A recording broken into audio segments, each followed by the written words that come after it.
चलिए एक अनोखी कहानी की शुरुआत करते हैं। ये बहुत पुरानी बात है कि एक राजा था जिसके 4 बेटे थे। उसने उनको कह रखा था कि वे दिन रात उसके राज्य में पहरा दें और देखें कि उसके राज्य में कोई दुखी तो नहीं है, किसी को किसी चीज़ की ज़रूरत तो नहीं है। एक सुबह की बात है कि सबसे बड़े राजकुमार को पहरा देते समय एक जोगी मिल गया। वह जोगी एक तालाब के किनारे बैठा हुआ था और उसके पास 4 घोड़े घास चर रहे थे। उसने देखा कि वे घोड़े, जितने भी घोड़े उसके पिता के पास थे, उनसे कुछ अलग ही नस्ल के थे और उनसे अच्छे भी थे। सो वह जोगी के पास गया और उससे पूछा, ओ जोगी, तुम कौन हो और तुम यहाँ कब आए? तुम्हें यहाँ क्या चाहिए? जोगी बोला, मुझे तुम चाहिए। राजकुमार ने आश्चर्य से पूछा, मैं क्यों? मैं इस देश के राजा का सबसे बड़ा बेटा हूँ। मेरे पिता ने मुझे इस देश को देखभाल करने के लिए कहा है कि मैं ये देखूं किसी को किसी चीज की जरूरत तो नहीं है। तो तुम ये बताओ कि तुमको किसी चीज की जरूरत तो नहीं है। जोगी ने फिर वही जवाब दिया, मुझे केवल तुम चाहिए और कुछ नहीं। पर अगर तुम्हें कुछ चाहिए तो तुम मुझे बताओ, मैं तुम्हारे लिए वह ला दूंगा। राजकुमार बोला, ओ जोगी, मैं तुम्हारे इन बढ़िया घोड़े में से एक घोड़े पर सवारी करना चाहता हूँ। जोगी बोला, ठीक है, तुम अपनी सवारी के लिए कोई सा एक घोड़ा ले लो, पर ध्यान रखना कि शाम होने से पहले पहले इसे यहाँ वापस ले आना। जब तुम यहाँ आओगे तो मैं उम्मीद करता हूँ कि मैं तुम्हारी दिन भर की सवारी के बारे में तुम्हारे कुछ अनुभव जरूर सुनूंगा। राजकुमार ने एक घोड़ा चुना और उस पर सवार होकर चल दिया। जैसे ही राजकुमार उस घोड़े पर चढ़ा तो उस घोड़े ने तो बहुत तेजी से भागना शुरू कर दिया और वह एक जंगल की तरफ जा रहा था। वह एक सब्जी के बागीचे के पास जाकर रुक गया। उस बागीचे के चारों तरफ ऐसी बाड़ लगी थी, उसके भीतर कोई नहीं घुस सकता था। राजकुमार जंगल की तरफ कुछ दूर और गया और फिर वहां से लौटने लगा। जब वह वापस लौट रहा था तो उसने देखा कि उस सब्जी के बागीचे के बाड़े में लगे सारे डंडे हंसिया बन गए और बागीचे में से सब्जियां काट रहे हैं। ये देखकर उसे आश्चर्य तो बहुत हुआ, पर उसकी वजह उसकी समझ में नहीं आई कि ऐसा कैसे हुआ। वह वहां से चलकर जोगी के पास आ गया। जोगी ने उससे पूछा कि उसकी घोड़े की सवारी कैसी रही, उसने रास्ते में क्या कुछ देखा। राजकुमार बोला, मैंने एक बागीचा देखा जिसके चारों तरफ एक ऐसी बाड़ लगी हुई थी जिसमें से अंदर जाना नामुमकिन था। मैं उससे थोड़ा और आगे चला गया। फिर जब मैं वापस लौटकर आया तो देखा कि उसी बाड़ के डंडे हंसिया बने उस बागीचे में से सब्जी काट रहे हैं। जोगी ने पूछा, जानते हो इसका क्या मतलब है? राजकुमार बोला, नहीं, मैं तो नहीं जानता। जोगी बोला, नहीं जानते? और तुम्हारे पिता ने तुमको इस राज्य की देखभाल करने के लिए कहा है, जाओ तुम पत्थर के हो जाओ। जोगी के यह कहते ही राजकुमार पत्थर का हो गया। अगली सुबह राजा का दूसरा बेटा शहर की देखभाल के लिए निकला। वह भी उसी जोगी के पास पहुंच गया। उसने भी जोगी के बढ़िया घोड़े देखे तो वह भी उन बढ़िया घोड़े को देखकर बहुत खुश हो गया। वह भी जोगी के पास रुका और उससे पूछा कि वह कौन है और वहां कहां से आया है। जोगी बोला, मैं यहाँ इस देश में कुछ दिनों से घूम रहा हूं। ये चारों घोड़े मेरे हैं। क्या तुम इनमें से किसी एक घोड़े की सवारी करना चाहोगे? कल राजा का सबसे बड़ा बेटा यहाँ आया था। उसने इनमें से एक घोड़े की सवारी करनी चाहिए। मैंने उसको किसी भी घोड़े को चुनने और उसकी सवारी की इजाजत दे दी, पर जब सवारी करके वह वापस आया तो जो कुछ उसने रास्ते में देखा था वह उसका मतलब मुझे समझा न सका, तो मैंने उसको पत्थर का बना दिया। राजकुमार बोला, अच्छा, मगर उसने ऐसा क्या देखा जिसे वह तुम्हें समझा नहीं सका?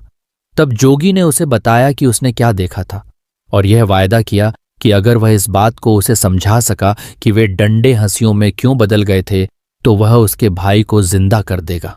राजकुमार बोला, जोगी, तुमने तो ये बहुत ही मुश्किल सवाल पूछ लिया। जब मैंने उसे देखा ही नहीं जिसके बारे में तुम मुझसे पूछ रहे हो, तो मैं उसे तुम्हें कैसे समझा सकता हूं? हाँ, अगर मैं तुम्हारा एक सुंदर घोड़ा ले जाऊं और उसे देखाऊं तो शायद मैं तुम्हें समझा सकूं। जोगी ने उसको इजाजत दे दी और वह एक घोड़ा लेकर वहां से चला गया। वह घोड़ा भी उसको एक जंगल की तरफ ले गया। वहां जाकर उसने देखा कि नई पैदा हुई बछिया अपनी मां को दूध पिला रही है। वह बहुत देर तक इस अजीब घटना को देखता रहा और फिर जोगी के पास लौट आया। जोगी ने पूछा, तुमने रास्ते में क्या देखा? राजकुमार ने उसे बताया कि उसने देखा कि नई पैदा हुई बछिया अपनी मां को दूध पिला रही थी। जोगी ने उससे भी पूछा, क्या तुम बता सकते हो कि इसका क्या मतलब हुआ? राजकुमार बोला, मैं नहीं जानता। जोगी बोला, क्या तुम नहीं जानते? राजकुमार उसके इस सवाल का जवाब नहीं दे पाया क्योंकि इससे पहले ही वह पत्थर का बन चुका था।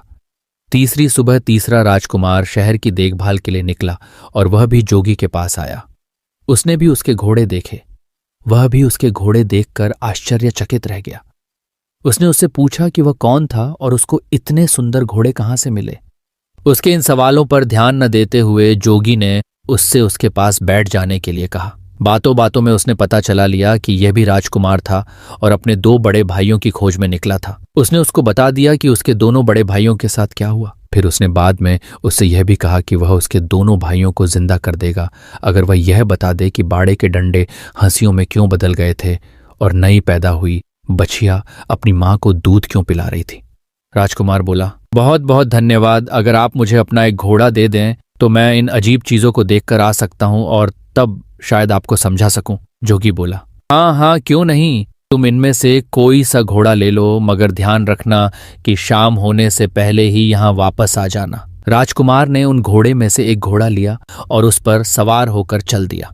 वह घोड़ा भी उसको जंगल की तरफ ले गया, जहां उसने देखा कि एक आदमी अपनी पीठ पर लकड़ियां लादे लिए जा रहा है। वह केवल उन्हीं लकड़ियों से संतुष्ट नहीं है जो उसने इकट्ठी कर ली हैं, बल्कि वह रास्ते में पड़ी और भी लकड़ियां उठाता जा रहा है। राजकुमार ने सोचा, इसका क्या मतलब हो सकता है? जब मैं जोगी के पास पहुंचूंगा तो मैं जोगी को इसका क्या मतलब बताऊंगा। अफसोस यह राजकुमार भी इस घटना का मतलब समझाने में नाकामयाब रहा और जोगी ने इसको भी पत्थर में बदल दिया। अगली सुबह राजा का चौथा और आखिरी बेटा शहर की देखभाल के लिए और अपने भाइयों को ढूंढने के लिए निकला तो वह भी जोगी के पास आ निकला। उसने जोगी को प्रणाम किया और उससे पूछा कि क्या उसने उसके तीनों भाइयों को देखा है। जोगी बोला, हाँ देखा है। कहकर उसने एक तरफ इशारा करते हुए उससे कहा कि देखो, तुम्हारे तीनों भाई ये खड़े हैं। मैंने ही उनको पत्थरों में बदल दिया है क्योंकि उन्होंने पास के जंगल में जो कुछ देखा था वे उनको मुझे समझा नहीं सके, पर मैं उनको जिंदा कर सकता हूं अगर तुम मुझे उन सब का मतलब समझा दो तो। इसके बाद उसने उन राजकुमारों द्वारा देखे हुए तीनों घटना उसको बता दिए। राजकुमार बोला, अगर आप मुझे अपना एक घोड़े सवारी के लिए दे दें तो शायद मैं उनका मतलब बता सकूं। मैं खुद उस जंगल में जाकर उनको देखना चाहता हूं। जोगी ने उसको इजाजत दे दी और राजकुमार उन घोड़े में से एक घोड़ा लेकर जंगल की तरफ चल दिया। जब वह जंगल में पहुंचा तो वहां उसने एक तालाब देखा जिसमें से पानी बह बह कर निकलकर दूसरे तालाबों को भर रहा था। उस समय वह बड़ा वाला तालाब खाली था क्योंकि उसका सारा पानी उन छोटे तालाबों को भरने में लग चुका था। शाम को जब वह जोगी के पास लौटा तो जोगी ने उससे भी वही सवाल किया जो उसने उसके तीनों बड़े भाइयों से किया था कि उसने रास्ते में क्या देखा और उसका क्या मतलब था। यह राजकुमार भी जोगी के इस सवाल का जवाब देने में नाकामयाब रहा। सो जोगी ने इसको भी पत्थर में बदल दिया। जब राजा को पता चला कि कई दिनों से उसके चारों बेटों में से किसी का भी कोई पता नहीं है तो उसको शक हुआ कि उसके बेटों पर जरूर ही कोई मुसीबत आ पड़ी है। अब वह खुद उनको ढूंढने के लिए निकल पड़ा। ढूंढते ढूंढते वह भी जोगी के पास आया। उसने भी जोगी से पूछा, जोगी जी, क्या आपने मेरे चारों बेटों को कहीं देखा है? जोगी ने एक तरफ खड़े 4 पत्थर के खंभों की तरफ इशारा कर दिया। राजा यह देख कर सकते में आ गया। उसके मुंह से निकला, कहीं आपका यह मतलब तो नहीं कि वे पत्थर में बदल गए? जोगी बोला, हाँ ये ही हैं वे। मैंने ही उनको पत्थरों में बदल दिया है क्योंकि वे मुझे जंगल में देखे हुए कुछ घटनाओं के मतलब नहीं समझा सके। फिर भी मैं उनको जिंदा कर सकता हूं अगर तुम उनका मतलब मुझे समझा दो तो। अगर तुम्हें चाहिए तो तुम मेरा एक घोड़ा लेकर जंगल जा सकते हो। राजा बोला, नहीं धन्यवाद, इसकी कोई जरूरत नहीं है। पर अगर आप मुझे ये बता सकें कि उन्होंने क्या देखा जिसको वे आपको नहीं समझा सके तो शायद मैं उनको आपको समझाने की कोशिश कर सकूं। तब जोगी बोला, राजन, तुम्हारे सबसे बड़े बेटे ने जंगल में एक सब्जी का बागीचा देखा जिसके चारों तरफ ऐसी बाड़ लगी थी जिसको पार कर उसके अंदर जाना नामुमकिन था। पर जब वह वहां से लौटा तो उसने देखा कि उस बाड़ के डंडे हंसिए बनकर उस बागीचे की सब्जी काट रहे हैं। इसका क्या मतलब है?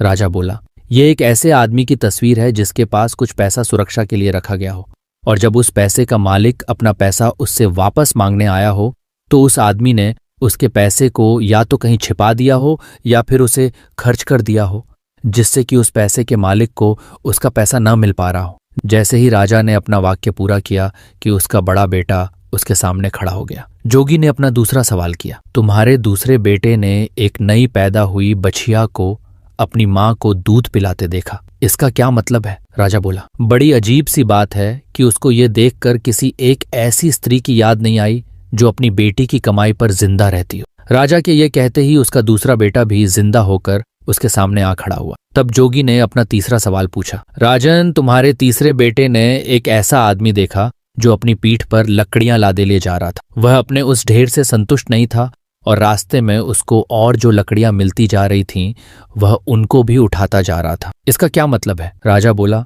ये इस बात को बताता है कि कुछ लोग ऐसे होते हैं जो उनके पास जो कुछ भी होता है वे उससे संतुष्ट नहीं होते, उनको हमेशा ही और ज्यादा की इच्छा बनी रहती है।